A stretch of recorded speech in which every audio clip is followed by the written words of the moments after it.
advantageous to do so or not. Yeah. If there will be multiple people involved in running the company, an S corp would be better than an LLC, since there, would be oversight, that can come with that. You said you've already formed an LLC, is that right? Yeah, and it's me and my wife, both 50% ownership. And actually, that was another question I had, is I went to go to the IRS website and file for an EIN, and it asked specifically if it was multi-member or single-member, and it said that since I was in a community property state, I could file it as a single-member LLC as opposed to multiple member. And I didn't finish the application, so I don't know if there's what the difference is, really. Yeah, no, that makes sense. I would probably get some tax counsel on this, for somebody to look at the situation and help you make this final decision. With the LLC, it has really the S Corp has the best features of both the LLC and the C Corp, because it provides you with the liability protection, but it also allows you to pass the profits and losses directly to the shareholders, so you're only taxed once. And then, it can also help you reduce your personal income taxes, because you can characterize the money you receive from the business as salary or dividends, and that will often lower your liability for self-employment or FICA taxes. The S Corp will also generate deductions for business expenses and wages paid to the employees, which again can be owners. I think it's certainly an important consideration. Do you have a CPA that you work with? No, not yet. Okay.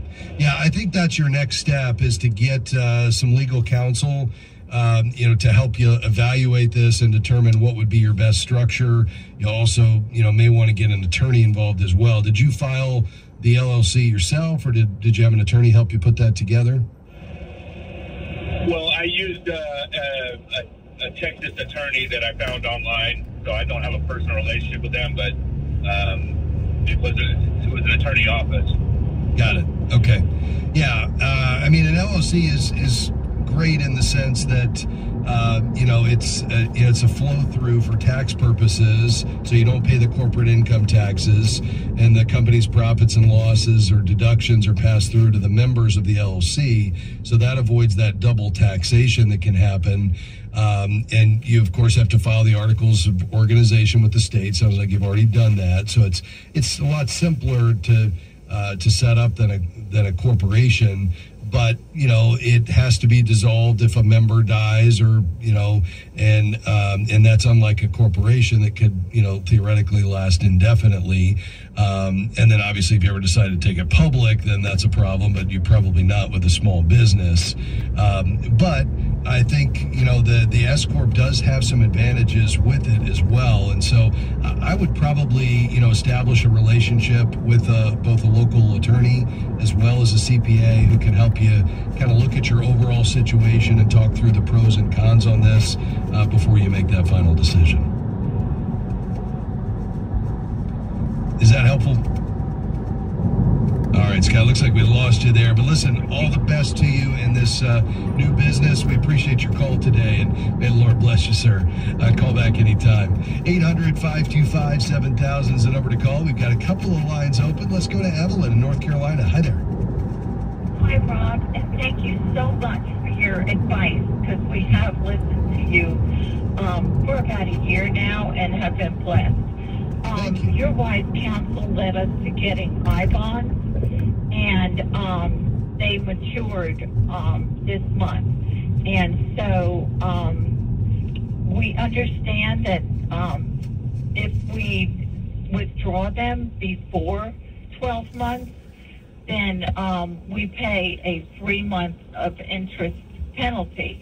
But when we're understanding that since we're withdrawing it at the 12-month period, we do not get a 3 month penalty. Is that correct? And not quite, Evelyn, but you're on the right track. But let me just clarify. So you actually can't sell it or redeem it prior to 12 months. It's not even an option. Once you get to the 12-month mark, you can, but if it's less than 5 years and after a year, that's where the 3-month penalty comes in. So between 0 and 12 months, you can't take it out. From 12 months to 5 years, you can take it out, but that's where that 3-month penalty comes in. Beyond 5 years, no penalty at all. Does that make sense? Yes. Okay, that's what I wanted to clarify. So would we be wise to wait 3 more months and go ahead and take the penalty at the lower interest instead of taking a penalty at the higher interest, because we earned the 9.62% and then the 6.8 or something. So we would take a penalty at the higher interest for 3 months. And should we just go ahead and wait 3 months so that we take the penalty at the lower interest? Yes, absolutely. And then you're very wise in what you're describing here, Evelyn. Because your rate changes every 6 months, it is smart to withdraw when your penalty will be based on a lower rate. And so you want to avoid cashing out when you'd be forfeiting a higher rate. So absolutely, you could give that an extra couple of months, get into that lower rate, environment, and then go ahead and cash it out and pay your penalty. Okay. And if you have time, I have one more question. Yes, ma'am. Oh, great. We have 2 grandchildren who are in middle school, and we would like to contribute to their college fund, but we want to do something locally so that we can navigate the interest rates and the good buys. We have a credit union that gives great interest, and right now they have a 5% CD. Would that be, now what I was thinking of is going to the bank and making a joint with each of them in my name and their name. But then when it comes tax time, would I have to declare that because I'm joint? Would I have to declare the interest? What is the best way to contribute to a college fund? Yeah, the best way is through what's called a 529 plan. Are you familiar with that term? I think our son-in-law and daughter have those for the kids. Yeah, let's do this. I'm going to ask you to hold, Evelyn, because I've got to take a quick break here. But when we come back from that break, I'd love to explain that to you and talk about whether that might be a good option for you. So stay right there. We'll be right back on Faith and Finance. Our thanks to Certified Kingdom Advisor Wade Chessman, President and Wealth Advisor, and his team at Chessman Wealth Strategies in Dallas for their support of Faith and Finance. Their goal is to help their clients expand their understanding of biblical financial principles and how to implement them. The website is chessmanwealth.com. The phone number is 214-572-2120. Investment advisory services offered through CWM LLC, an SEC registered investment advisor. The purpose of government is to secure God-given or inalienable rights to man. America's premier historian, David Barton. John Dickinson, who's also a signer of the Constitution, he said, an inalienable right is a right which God gave to you and which no inferior power has a right to take away. Wall Builders Live captures the ideas of the Founding Fathers and then applies those ideas to the issues of today. Sunday morning at 11:30 Central on American Family Radio. What's most important to you when it comes to choosing your financial advisor? Someone who's aligned with your biblical values? How about someone who will take the time to explain your options? Certified Kingdom Advisors are professionals who meet high standards in competence and integrity and have been trained to offer biblical financial advice. To find a Certified Kingdom Advisor in your area, visit faithfi.com and click Find a CKA. We are grateful for support from Sound Mind Investing in the Faith and Finance program. For more than 30 years, they've been helping Christians reach their financial goals with step-by-step guidance for investors at every stage, from those just getting started to those getting ready for retirement. Through scriptural principles and practical suggestions, SMI offers financial wisdom for living well. More information, including the short video webinar on profit and peace of mind, no matter what's happening in the market, is available at soundmindinvesting.org. Great to have you with us today on Faith and Finance here on American Family Radio. I'm Rob West. Up just around the corner, Jerry Boyer will stop by with his Friday economic update. We'll find out what Jerry's been working on, thinking about this week. But first, Evelyn's in North Carolina. Just before the break, we were talking about her I-bonds, and she'd now like to talk about how she can bless her grandchildren with funds that would be used for college. And Evelyn, that's always the first question is, do you want to limit the use of these funds for college? Because that 529 education savings plan that I mentioned before the break is a great tool for that purpose, but it really does need to be used for college. Otherwise, we might save outside of a plan like that. So are you and your husband comfortable with earmarking this money for the grandkids specifically for higher education? No, because they're really smart and they're very athletic. I love that. Yes. So the possibility of a full ride scholarship or some kind of a good scholarship is there.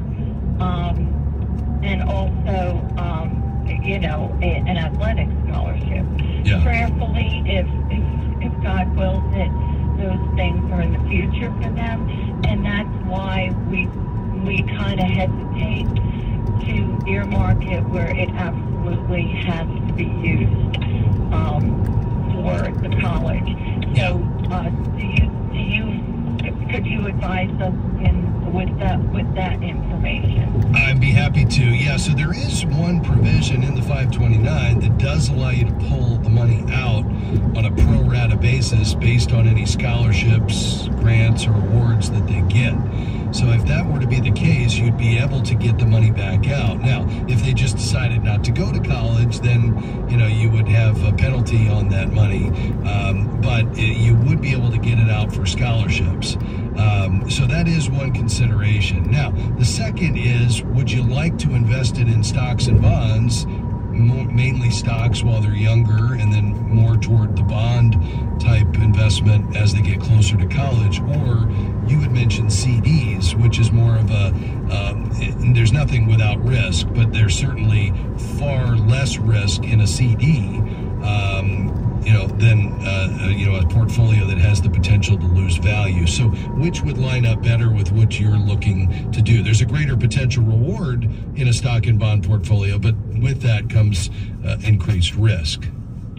Right, and especially in this tumultuous situation that we're in right now, economically, the issue is that I thought that if we're looking at a 5-year range, that stocks would not be a good option.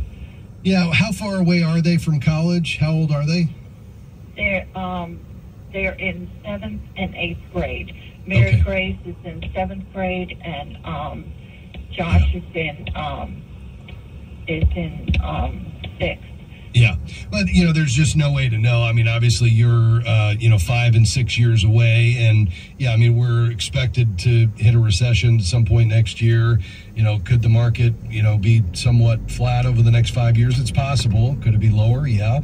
Is it likely that it'll be higher? Probably, but we don't know. So given that time horizon is not quite 10 years and you're feeling the sense that you'd rather not put this money at risk, perhaps that CD is the better option for you. And so you're right, you can get up to 5.5% right now between 1 and 2 years. You could go to your local bank. You could also go to bankrate.com and see who has the best rates right now. That's bankrate.com, and they'll give you a listing of all the online banks and who has the best interest rates right now. If you want control over the money, I'd probably put it in a joint name with you and your husband. You would have to pay taxes on it because it would be your asset, but you'd also have control over the time that they receive the money. If you make this a custodial account, which is then when it's not taxed at your tax bracket, it's a responsibility ultimately of the child, then at the age of 18 or whatever the age of majority is in your state.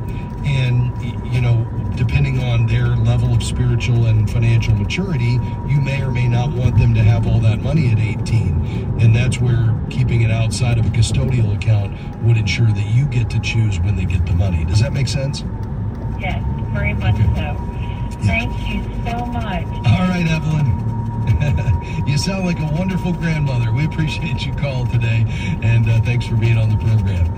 All right, it's time to talk to Jerry Bowyer. It's a Friday, and Jerry stops by each morning with his on Friday with his market commentary. Jerry, still some pressure on these markets. A lot of red the last several weeks. A lot of cross currents going on. What do you make of all of it? Yeah, and some red this week as well, which I think has to do with the now familiar pattern. If the economy is doing better, for instance, we got a surprisingly high GDP number yesterday. That means that we're growing too fast. It's going to cause inflation. So we have to slow things down to fight inflation, which means that the investors think the Fed is, not going to cut now.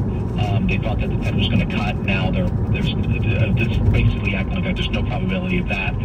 It's more likely to be a hike, and that means the Fed will be pulling money out of the financial markets, which makes them go down. So this is a very familiar pattern that we've been talking about now for some time. The other one was the inflation number was a little, I don't know if it's higher than expected, but it's still high. So these are 3 months of elevated inflation that amounts to roughly over 4% if you annualize that number. So we haven't beaten inflation. Which means that the Fed wants to beat inflation. It's going to have to stay tighter for longer with the money supply. So all of those things are, the old analogy. Someone once asked the chairman of the Fed, this is in the 1950s, they were at a party, and she said, "What do you do for a living, sir?" And he pointed at the punch bowl, and he said, it was a spiked punch bowl. He said, "When the party gets too exciting, it's my job to take the punch bowl away." So that's kind of the way they think it works. So the party's a little too exciting, so we need to end the party. It hasn't felt exciting. I mean, Evelyn talked about our tumultuous economic times. She feels it. Yes, she does. Grandma feels it, right? She's shopping, right? She knows what's going on. She goes to church and she hears about people having trouble finding a job. They could find a job before. The grandmas know. The Fed doesn't. So these tumultuous economic times we don't need to be slowed down further. But the central bank thinks we do, and more so based on this week's news than they did last week. And that's why we had a slightly down market. Yeah. Jerry, are you surprised at GDP and even one of the other numbers that came out as a part of this economic data package was that, personal spending kept up and then some, it was up 0.7%, better than the 0.5% forecast. So despite the tumultuous times, Americans are still spending away. Yeah, well, not really that surprised because, as you remember, about this time, not quite as long, almost this time yesterday, a couple hours later, I was doing the quarterly webinar. Yeah. And I suggested that the third quarter market behavior was indicating a very strong third quarter. And we looked at some of those scatter charts, and they were intersecting at around 4%. So it's a little higher than I expected. And basically, as we were predicting it, that data was coming out there in real time while we were doing the webinar. It was a little higher than expected, but not much. So why was it so high is really the question. And as you know from yesterday's conversation with the KA members, I think people are asking, when's the recession going to happen? I think it already did. I just think that it was a business-focused recession, not a consumer-focused recession. And it was spread out in 2 half recessions. One was service sectors and the other was manufacturing. So to my estimation, we're coming out of the recession now. And when you come out of a recession, you tend to have a strong 1 or 2 quarters. Yeah, no question about that. All right, Jerry, well, that's really helpful. And, of course, we're continuing to see some consistent themes here.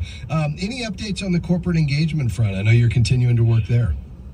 Well, I know that we've been working together on Apple and its tendency to censor content. And I just note that Jon Stewart, I'm not a big Jon Stewart fan, the comedian. His politics aren't mine, but he's been critical of Chinese human rights abuses, and Apple is ending its partnership with him. I I don't think these companies should be kowtowing to the Chinese government. Now, you might say, well, it's a big market and, they owe some obligation to shareholders.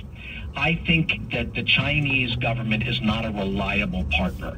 And so I think giving into them may seem like a profitable move, but I think in the long term, it's a non-profitable move. Now, AFA is engaging largely because Apple's been taking down Bible apps at the demand of the Chinese government. But whatever they're taking down, even if they're taking down comedians that I don't particularly like, I still want them obeying the tyrants of the Chinese government, even when they censor content that wouldn't be my cup of tea. So I think we need to really keep the pressure up on these tech companies to genuinely be open platforms. Their long-term value proposition isn't in becoming outsourced censors for the Chinese government or for the Biden administration, as we know many of them did in the recent court ruling. Their job should really be to be an open platform. And in the long run, that will also be more profitable for the shareholders. Yeah, there's no question about that, Jerry. Well, this is important work. We're grateful that you're on the job, and I know in this particular case you're representing the position held by the American Family Association. So grateful that you and AFA are working with the largest corporation in the world to make sure that they're not letting their political endeavors trump their business activities. Hear, hear. Thanks for being with us today, Jerry. Have a great weekend. You too. Bye. All right. That's Jerry Bowyer. He's our resident economist. He joins us each Friday on this broadcast. Hey, Brian, I'd love to get to your call. Our team will pick up the line, see if we can get you scheduled for the broadcast on Monday, and we can talk then. Folks, thanks for being along with us. On behalf of my team, Kevin Patrick, Robert Young, Danny Jim Henry, I'm Rob West. This has been Faith and Finance on American Family Radio. Have a great weekend. Bye-bye.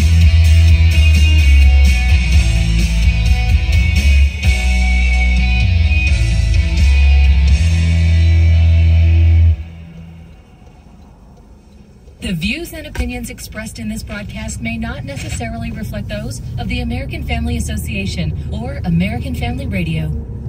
90.5 KTXG Greenville, Dallas. Blogging, hashing it out, expression. Let's talk. The Stand, a blog for religious freedom, to promote Christian values and to expose attacks on the American family. The Stand is a wall of defense and a beacon of light to those in danger. Lift your voice. Visit afa.net/The Stand. That's afa.net/The Stand. This is American Family Radio, a listener-supported ministry of the American Family Association.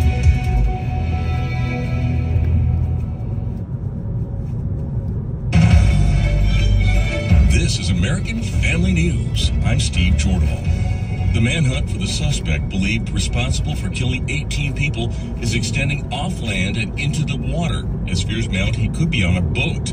Fox's Nate Foy has more from Lewiston, Maine. Maine State Police confirmed they served search warrants at the home. No gunshots were fired. After about 2 hours, they left with no sign of Card. Authorities did find his white Subaru at a boat landing in nearby Lisbon, Maine, so there are concerns that he may be on a boat. The U.S. Coast Guard confirms with Fox that aviation units are searching Boothbay Harbor. It's about 50 miles east of where we are in Lewiston. Card is accused of murdering 18 people and injuring 13 more at a bowling alley and bar Wednesday night. At least 3 victims remain in critical condition. Police say 40-year-old Robert Card has made violent threats in the past, saying he wanted to carry out a shooting in a National Guard facility.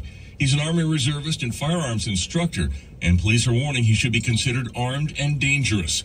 Card is facing state homicide charges, but could also see federal terrorism charges or possible hate crimes charges as more about the attacks is discovered.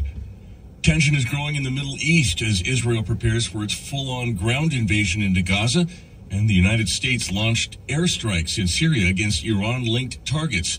Fox's Lucas Tomlinson reports from Tel Aviv, Israel. For the second consecutive day, Israeli forces launched a mechanized assault on the Gaza Strip, pushing all the way into central Gaza before pulling out. They're backed by targeted airstrikes, killing senior Hamas leaders, and that has continued since the October 7th massacre. Last night, on the orders of President Biden, U.S. F-16 fighter jets, a pair of Vipers, destroyed 2 weapons depots used by Iranian-backed proxies. A statement from the Defense Secretary reads in part, quote, "These narrowly tailored strikes in self-defense were intended solely to protect and defend U.S. personnel in Iraq and Syria. They are separate and distinct from the ongoing conflict between Israel and Hamas. So-called sextortion is a serious crime that's costing lives, both by changing them forever and even resulting in suicide. AFN's Bronson Woodruff talked with the father of one teen who took his own life after falling victim to a sextortion scheme. Brian Montgomery of Starkville, Mississippi, has been through what no parent should ever have to go through. He described how his 16-year-old son, Walker, was a bright young man who played football, had lots of friends, and no reason to cause harm to himself. Walker went to bed one night, and that would be the last time his family would ever see him. My wife and I pride ourselves in being aware and conscientious parents, and so if we'd have known that this was even a possibility, we'd have taken steps to make our kids aware of it. A scammer posing as a young, interested girl who knew Walker's friends began messaging him on Instagram. The person pushed, things became sexual, and the deceiver wound up with an explicit video from Walker. If you don't give us what we want, we're going to send that content to people you're friends with, to your family. Unless, they say, you pay them. It's basically a form of blackmail. Montgomery said the Ivory Coast and Nigeria are two of the hotbeds for these scams. He said Walker's scammer was in Nigeria. He added there's been an uptick in these cases in the past year and a half, mostly in young males. They're easier to catch. They're easier to get caught in the trap. He's lobbying for change. Kind of the non-traditional concept of lobbying is just spreading awareness. He's been traveling and speaking to churches, youth groups, and schools. We're asking our government to pass a bill called the Kids Online Safety Act. He said that bill will require tech companies to better control the vast amounts of content that flows through their systems for minors. Luke 17:2 warns not to cause the little ones to stumble. Brian says God will bring justice one of these days. He will, no doubt about that. I'm Bronson Woodruff. And survivors of the Category 5 storm that killed at least 27 people and devastated Mexico's resort city of Acapulco are getting desperate amid a slow government assistance response. They worry that the focus will remain on repairing tourism infrastructure instead of helping the neediest.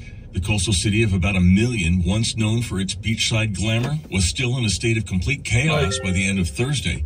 The Mexican government has deployed about 10,000 troops to deal with the aftermath, but equipment to move tons of mud and fallen trees in the streets is slow in arriving.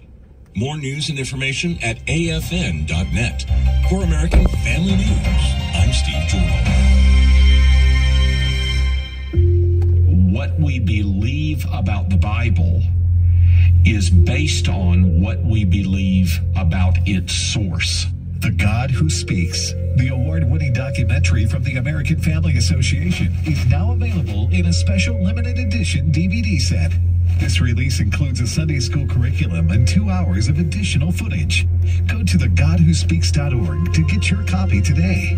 thegodwhospeaks.org. This is Trivia Friday. The number to call with your question or your answer to a question is 888-589-8840. Sean, do you want to ask, answer, or do both? And can we insult you in any other way, Sean, this morning as we get started? I wasn't insulting Sean, just right. where he lives. Right, got you. Did you say Trivia? Oh, it's very Twivia. Folks in the van thought they just hit a bump. And the radio just sort of had a little hiccup.